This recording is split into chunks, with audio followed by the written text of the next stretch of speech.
ہماری ویڈیوز دیکھنے کے لیے ہمارے چینل صراط جنت کو سبسکرائب کریں۔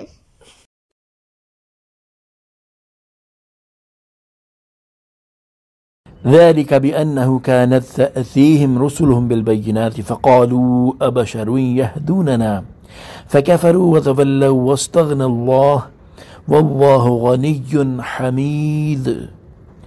یہ اس لیے کہ ان کے پاس ان کے رسول روشن دلیل لاتے تو وہ کہتے کیا آدمی ہماری رہنمائی کریں گے، تو انہوں نے کفر کیا اور منہ پھیر لیا، اور اللہ نے بے پرواہی فرمائی، اور اللہ بے پرواہ ہر حمد کے لائق ہے۔ تفسیر صراط الجنان یعنی سابقہ کافروں پر یہ دنیا کے عذاب اس لیے آئے کہ جب ان کے پاس ان کے رسول روشن دلیل لاتے اور معجزے دکھاتے جن سے ان کی حقانیت روز روشن کی طرح ظاہر ہو جاتی، تو وہ کہتے کیا آدمی بشر ہماری رہنمائی کریں گے، تو انہوں نے رسولوں کا انکار کر کے کفر کیا اور ایمان لانے سے پھر گئے، اور اللہ تعالیٰ تو ازل سے ہی ان کے ایمان اور ان کی طاعت و عبادت سے بے پرواہ ہے، کیونکہ وہ اپنی مخلوق سے بے نیاز اور اپنے تمام افعال میں حمد کے لائق ہے۔ چنانچہ جب انہوں نے کفر کیا اور کسی طرح ایمان نہ لائے تو اس کا نتیجہ یہ ہوا کہ دنیا میں ان پر عذاب آئے۔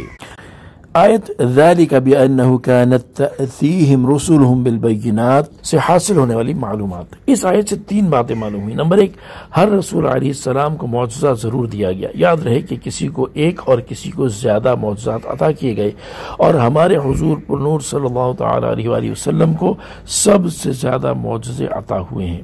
نمبر 2، کافروں نے بشر کے رسول ہونے کا انکار کیا۔ یہ ان کی بے عقلی اور نافہمی کی انتہا ہے کہ انہوں نے بشر کا رسول ہونا تو نہ مانا جبکہ پتھروں کو خدا تسلیم کر لیا۔ نمبر 3، برابری کا دعویٰ کرنے کے لیے نبی کو بشر کہنا کفر ہے۔ یاد رہے کہ عام محاورے میں یعنی بے ادبی کے انداز میں انبیاء کرام علیہم السلام کو بشر کہہ کر پکارنا حرام ہے، اور یہ کافروں کا طریقہ ہے۔ زعم الذين كفروا أن لن يبعثوا قل بلى وربي لتبعثن ثم لتنبؤن بما عملتم وذلك على الله يسير۔ کافروں نے گمان کر لیا کہ انہیں ہرگز دوبارہ زندہ نہیں کیا جائے گا۔ تم فرماؤ کیوں نہیں، میرے رب کی قسم تم ضرور دوبارہ زندہ کیے جاؤ گے، پھر ضرور تمہارے اعمال تمہیں بتا دیے جائیں گے، اور یہ اللہ پر بہت آسان ہے۔ تفسیر صراط الجنان اس آیت میں اللہ تعالیٰ نے یہ بتایا کہ کافر مرنے کے بعد دوبارہ زندہ کیے جانے کا انکار کرتے ہیں۔ چنانچہ اس آیت کا خلاصہ یہ ہے کہ کفار مکہ نے گمان کر لیا ہے کہ وہ مرنے کے بعد ہرگز نہ اٹھائے جائیں گے اور کبھی اپنی قبروں سے نہ نکلیں گے۔ اے حبیب صلی اللہ تعالی علیہ وآلہ وسلم، آپ ان کے گمان کا رد کرتے ہوئے ان سے فرما دیں کیوں نہیں، میرے رب کی قسم تم قیامت کے دن ضرور اٹھائے جاؤ گے، پھر تمہارے اعمال تمہیں بتا دیے جائیں گے تاکہ تم سے حساب لیا جائے اور تمہیں تمہارے اعمال کی سزا دی جائے۔ اور یاد رکھو قیامت کے دن دوبارہ زندہ کرنا، اعمال کا حساب لینا اور ان کی جزا دینا اللہ تعالیٰ پر آسان ہے، کیونکہ اس کی قدرت کامل ہے۔ فآمنوا باللہ ورسولہ والنور الذی انزلنا واللہ بما تعملون خبیر۔ تو ایمان لاؤ اللہ اور اس کے رسول اور اس نور پر جو ہم نے اتارا، اور اللہ تمہارے کاموں سے خوب خبردار ہے۔ تفسیر صراط الجنان اس سے پہلی آیت میں مرنے کے بعد دوبارہ زندہ کیے جانے کی جو خبر دی گئی اس کا اعتراف کرنا چونکہ ایمان لانے پر ابھارتا ہے، اس لیے یہاں آیت میں ایمان لانے کا فرمایا گیا۔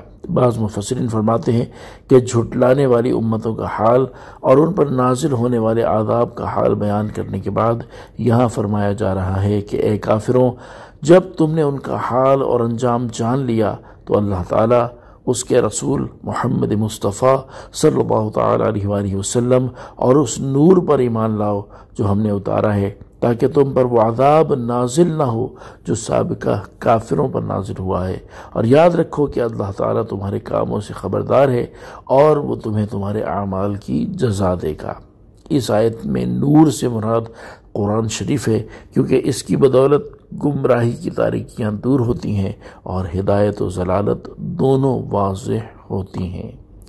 صلو علی الحبیب صلی اللہ تعالی علی محمد صلی اللہ تعالی علیہ وآلہ وسلم۔